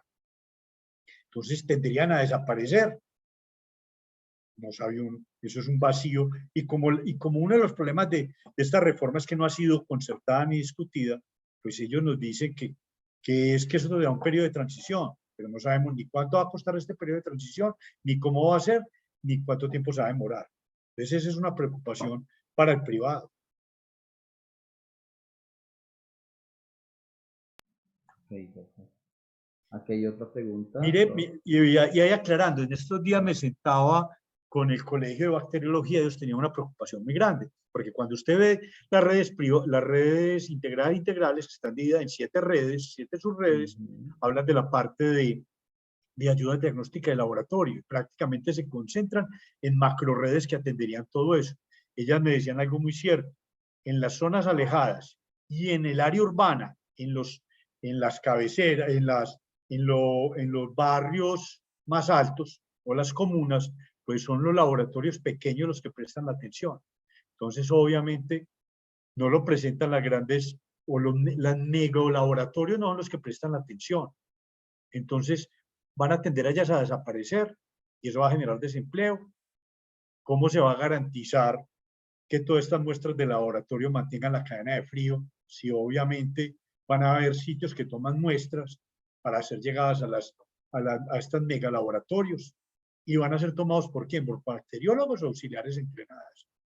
Entonces ahí es donde empieza uno a fragmentar la atención y empieza uno a preocuparse, y es una preocupación que incluso a través de Asosalud y con ellas íbamos a generar un derecho de petición también al ministerio para que nos aclarara esa situación. Doctor, aquí hay otra pregunta. Pregunta Harold. Harold Rodríguez hace la siguiente pregunta. ¿Cómo está actualmente la correlación de fuerzas en el Congreso, en las comisiones séptima de la Cámara y Senado? Y hay bancadas de partidos que aún no han definido su apoyo a esta reforma. ¿Podría llegar a caerse? Pregunta Harold. Y en la contrarreforma que se presentó es mejor. Hace o sea, varias preguntas en una sola. Bueno, eso es más que una pregunta técnica, es una pregunta política que obviamente Okay. responderla es peligroso, pero voy a hacer como la aproximación de lo que uno oye en los mismos espacios que usted oye en los noticieros, ¿cierto?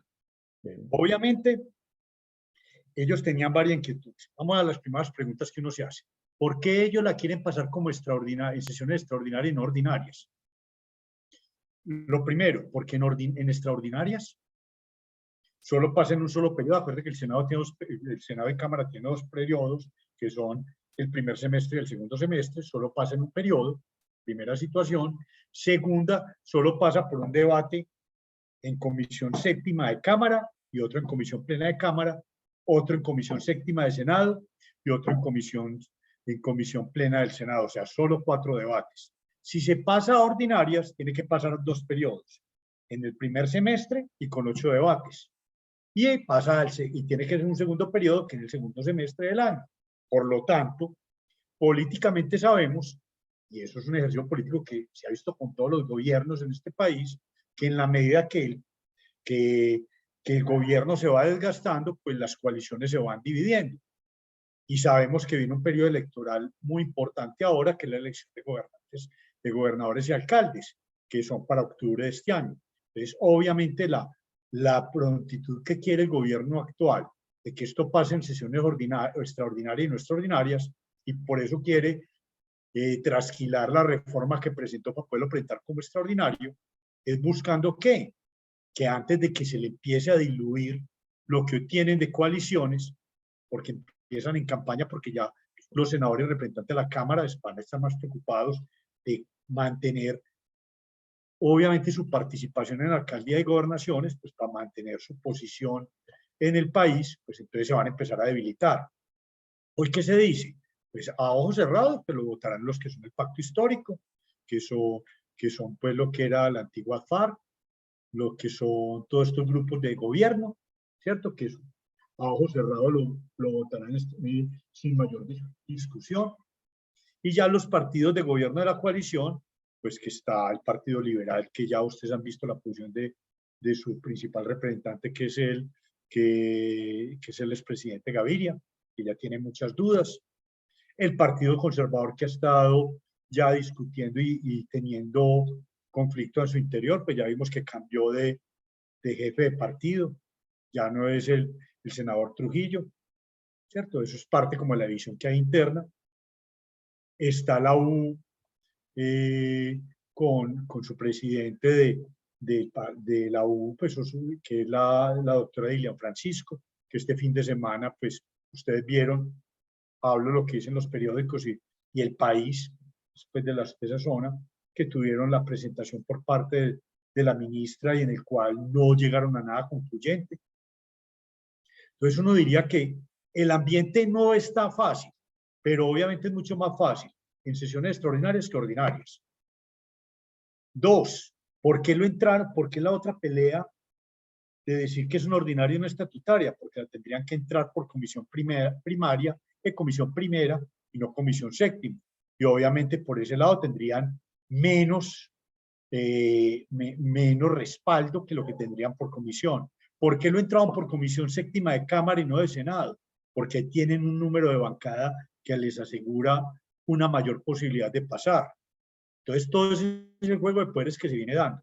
Uno diría que la situación está difícil, pero obviamente cuando buscan todas estas rutas y de que sea extraordinario entrarlo por comisión séptima de Cámara, están buscando el camino más expedito para que se lo terminen pasando. Uno ya entrar acá, pues yo no tengo la bola mágica para decir que es fácil o no fácil, pero obviamente están buscando los caminos más fáciles. Ok, doctor. Aquí Y hay no los más otra. institucionales. Ajá. Aquí hay otra pregunta. Olga Granados hace la siguiente pregunta, doctor. ¿Está contemplado el tiempo de la transición a este nuevo régimen? Pues Claro, ustedes, pues claro, no está. Cuando usted empieza a leer, dice que un periodo de transición. Cuando uno mira el de la formalización del personal de salud, pues están hablando de 4 años, ¿cierto? Cuando uno oye antes de presentar la propuesta de reforma a la salud, pues cuando pues que se presenta el articulado y cuando la ministra Corcho estuvo presentándonos allá en acuerdos fundamentales en la Academia de Medicina, los planteamientos de la reforma a la salud, ella decía que a ella no le iba a tocar ver la formalización de los especialistas, que eso era como para un decenio, ¿cierto? Pero cuando uno ve esta premura para que por extraordinarias se dé, también otra razón para las extraordinarias, ¿cuáles son? Lo que veíamos ahora en el articulado 150 y 151 de los poderes extraordinarios que se le daría al presidente de la República. Esa sería otra razón para no pasarlo por ordinario, porque en una ordinaria y estatutaria no se le puede dar poderes especiales al presidente. Entonces uno diría, entre el dicho y el hecho hay mucho trecho, pero uno ve contradicciones en lo que dicen. Hablan que se demorará mucho tiempo, pero uno ve una reforma a la salud que la quieren pagar como extraordinaria, ve por otro lado posibles proyectos de reformas laborales que también buscan a la menor brevedad a la menor brevedad también hacer unos cambios, entonces uno le ve como esa prontitud de querer instalar todo, aunque también veo a un ministro de Hacienda que, preocupado, dice acá no hay los recursos, entonces ahí está en ese vaivén de por qué tanto se terminará demorando esto, pero cuando uno ve la parte de formalización, son 4 años. Ok, doctor. Acá hace una pregunta Natalia Heredia. Entonces, en la pregunta que hace Natalia es, ¿por qué no se tramita como ley estatutaria? Creo que esa Ya creo que la pregunta había contestado y es porque exacto. se tendría que ir en 2 periodos y tendría que pasar por 4 sesiones en Cámara y 4 en Senado, ¿cierto? Y Ah, obviamente se llevaría todo el año. ok, Y obviamente sí. políticamente sostener toda una bancada unida para que durante todo un año pase, pues ustedes han visto que la mayoría de proyectos que demoran más de un año terminan no alcanzando las 8 sesiones y terminan perdiéndose en el ejercicio. Entonces eso creería que es un manejo más político que sensato. Lo lógico, pensaría uno, es que esto sea estatutario, pues porque es que estamos hablando que a pesar de que ellos digan que es ordinaria porque se está basando ya en una estatutaria y no va a haber cambios, realmente están transformando todo el sistema de salud. La transformación de todo el sistema de salud impacta a 51 millones de habitantes. Entonces tiene un impacto económico y social mucho mayor que la reforma tributaria, que ya bastante nos dolió el bolsillo de muchos de los que estamos acá. Doctor, aquí hay otra pregunta de Claudia Ramírez. Dice, ¿la reforma dice algo sobre los regímenes especiales de salud, como las Fuerzas Armadas? Se dice que no los tocaría, ¿cierto? Ok, listo, doctor.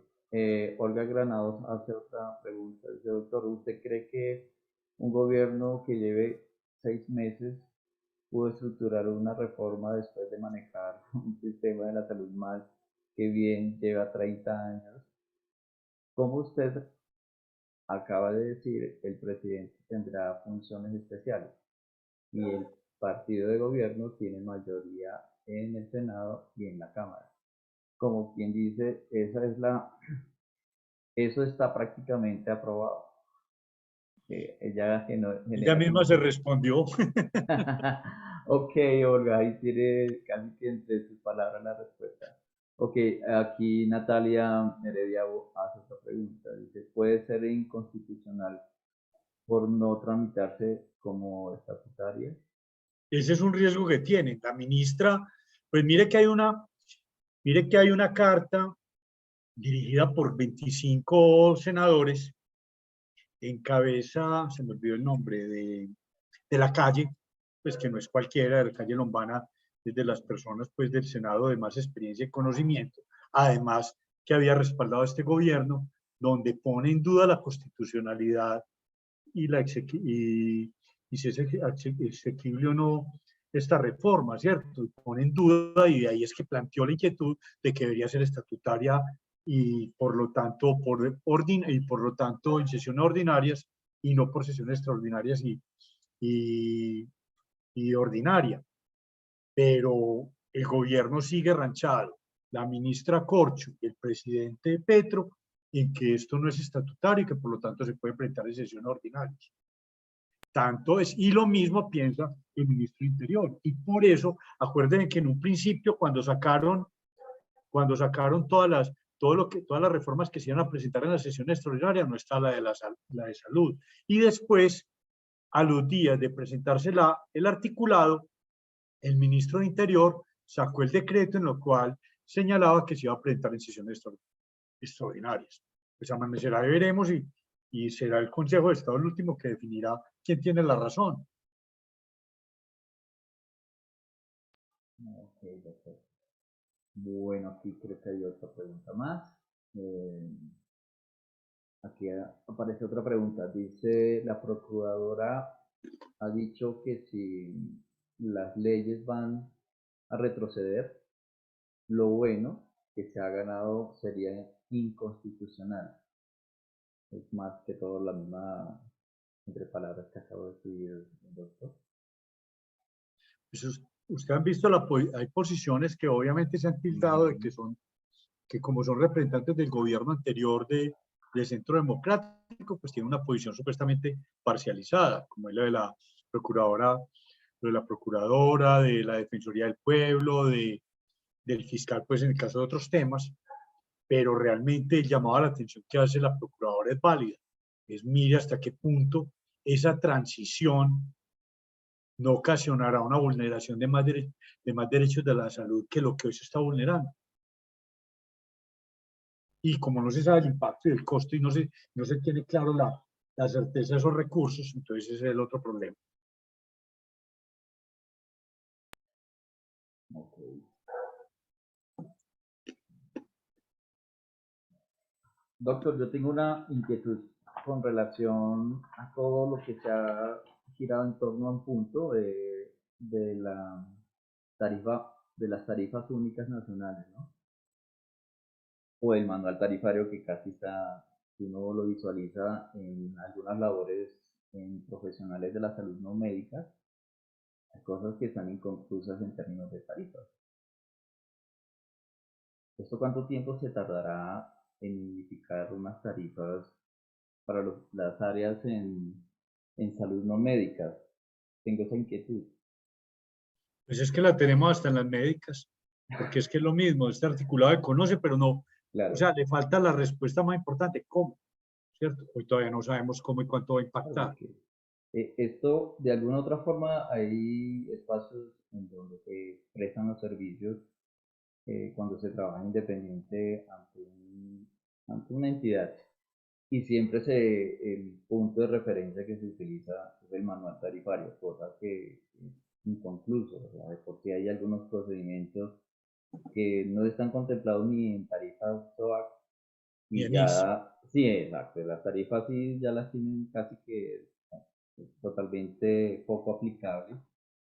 Y en esto, pues uno diría, ¿qué tiempo irán a tomar para consolidar estas tarifas, no? O sea, bastante preocupante también ese punto. Y esto conllevaría a lo que su merced también comentó con relación a los salarios, que la mayoría de profesionales en salud no médicos no, o van a ser catalogados como técnicos, que sabemos que sí hay formaciones técnicas con algunos eh, eh, profesionales en talento, pero sabemos que hay en su mayoría, habemos unos 16, según tengo entendido en el talento humano en salud, hay 16 profesiones establecidas, ¿no? Como profesiones en pregrado.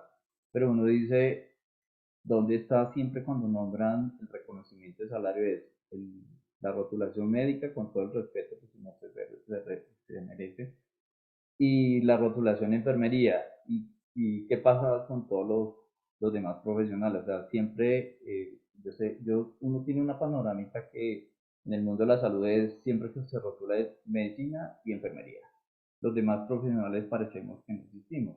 Entonces, ahí viene el conflicto y viene como ese desinterés y esa poca dirección de importancia de darnos y merecernos una atención con relación a ese derecho que todos tenemos, es que se nos reconozcan como profesionales con una condición de igualdad en términos de labores como profesionales de la salud.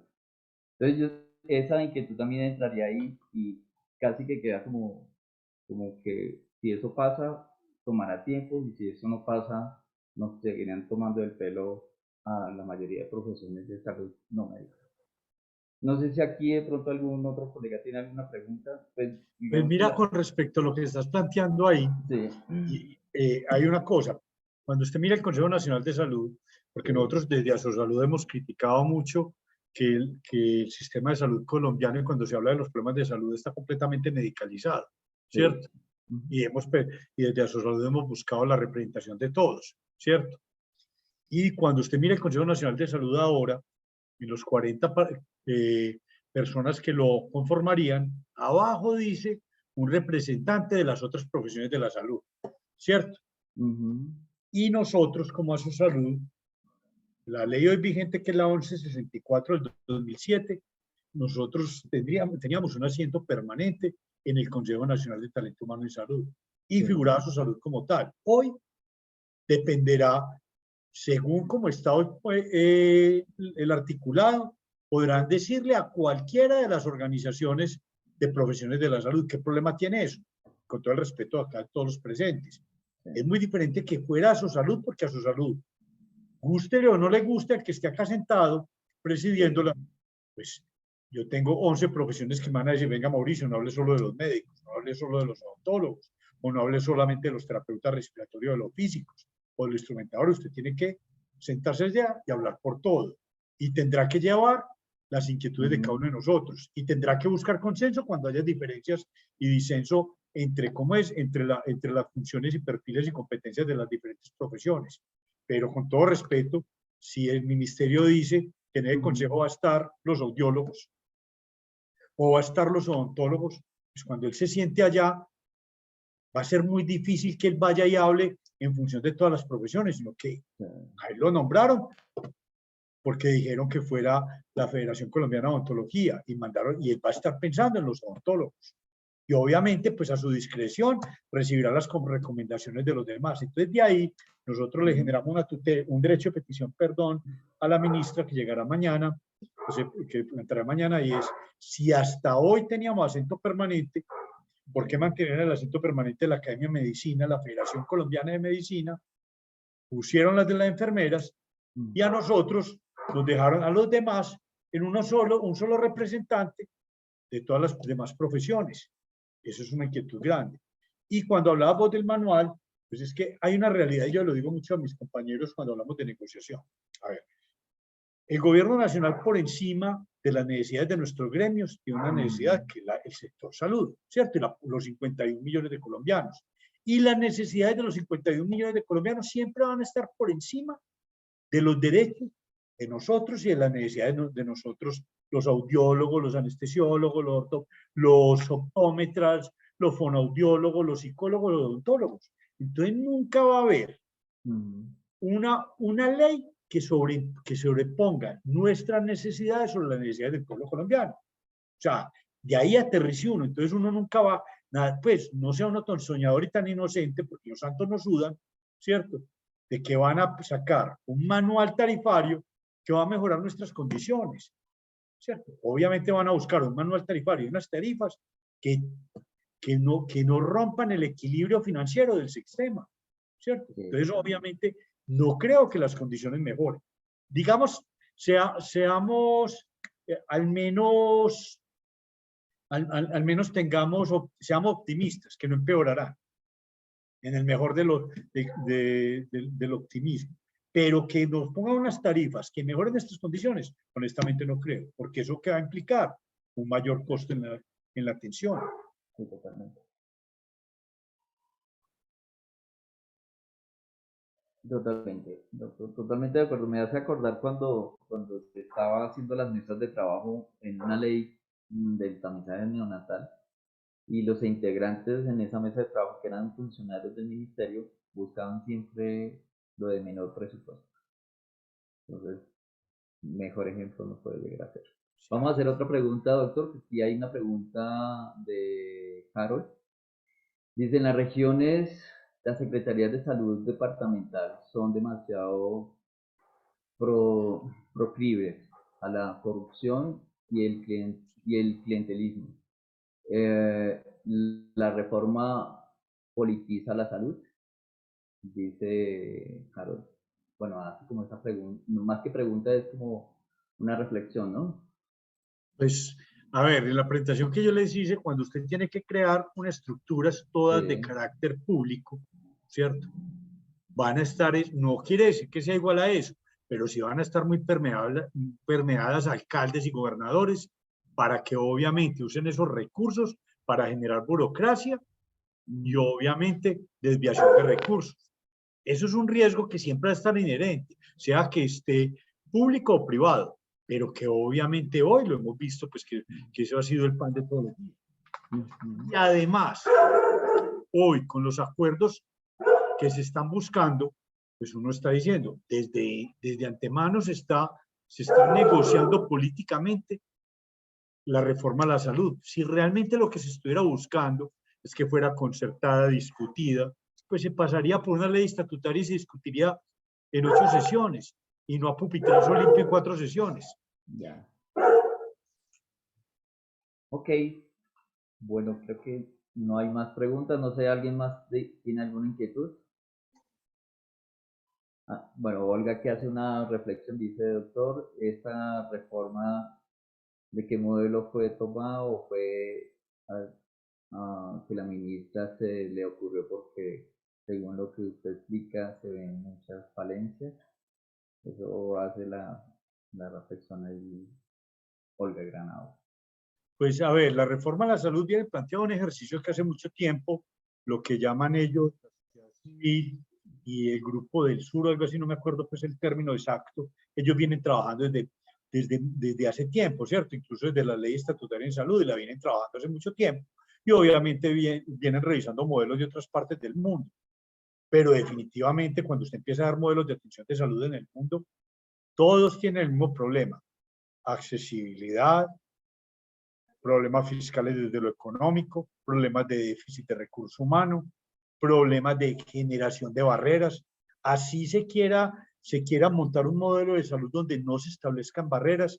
Las barreras, y voy a decir algo que de pronto pueda sonar mal, pero las barreras muchas veces terminan siendo necesarias. Ramón Abel, que es un médico que además es economista y experto en salud, él decía que las barreras son necesarias en la medida que se generan limitaciones en la atención de acuerdo a la prioridad. O sea, usted no puede esperar que usted tenga la misma oportunidad en la atención para una corrección de una luz valgus que para la atención de un parto o para la atención de una enfermedad crónica como la hipertensión, como la diabetes, ¿cierto? Entonces, ¿por qué? Porque si usted no le pone unas barreras que limiten la oportunidad en el tiempo, pues entonces los recursos se los va a terminar consumiendo. Se va a terminar consumiendo lo no prioritario sobre lo prioritario. ¿Por qué? Porque es que si usted no le pone unas barreras y un límite de atenciones, entonces, ¿qué va a pasar? Usted en los 6 meses se va a consumir el dinero, no solamente de lo prioritario y de lo no prioritario. Y entonces en julio, agosto, septiembre, lo prioritario urgente que no da tiempo, ¿con qué recursos se va a atender? Entonces, por eso esas barreras que limitan la atención de lo no prioritario se tienen que dar donde usted sepa que, obviamente, para poder usted acceder a ese servicio dentro de un plan obligatorio de salud, hay un tiempo de espera prudente y que no le están violando ningún derecho. Y ese es uno de los problemas de la justicia. La tutela es algo positivo porque se ha evitado que se vulneren derechos de salud, pero también se ha judicializado la atención de salud de este país, donde se termina definiendo los tiempos de atención desde el punto de vista judicial y no desde el punto de vista de realmente oportunidad, necesidad y prioridad. Gracias, doctor. Le expreso agradecimiento a Olga por la amplia explicación y hay varias palabras de agradecimiento para el doctor. Yo me imagino que ya a esta hora la mayoría que están acá están, como dice, preparando para su cena. El doctor también debe estar en la misma fase. Llegó igual, como dice, de su función laboral. Muchas palabras de agradecimiento acá le están expresando, doctor. A Bueno, ustedes por la invitación y de verdad que a su salud para eso está, para sí, representar a todas las profesiones de la salud y buscar las mejores condiciones posibles dentro de la realidad, porque una cosa es lo ideal y otra cosa es lo real, ¿cierto? exacto, exacto. Doctor, en nombre de la Asociación Colombiana de Audiología, queremos expresarle estas palabras de agradecimiento por este espacio que usted nos está brindando, compartiendo su punto de vista, su conocimiento en torno a toda esta parte legal, legislativa de la reforma a la salud, que digamos que tiene bastante peso su punto de vista también para que nosotros como profesionales de la salud, no médicos, tengamos presente de lo que está contextualizado en este texto que se nos compartió de alguna otra forma la semana pasada. Espero puedo volver a tener un próximo espacio, doctor, y a las personas acá presentes, colegas profesionales de la salud que están acá presentes. Gracias por estar en pequeño espacio, expresando ese interés de escuchar acá al doctor Echeverry, que él amablemente nos está compartiendo este gran espacio que fue de gran utilidad para nosotros. Bueno, doctor, de todas formas, mil gracias. Le deseo una feliz noche a todos acá presentes también. Una feliz noche. Lo mismo para ustedes y una feliz noche. Bueno, doctor, chao. Feliz Hasta noche, que luego. descanse. Okay, chao.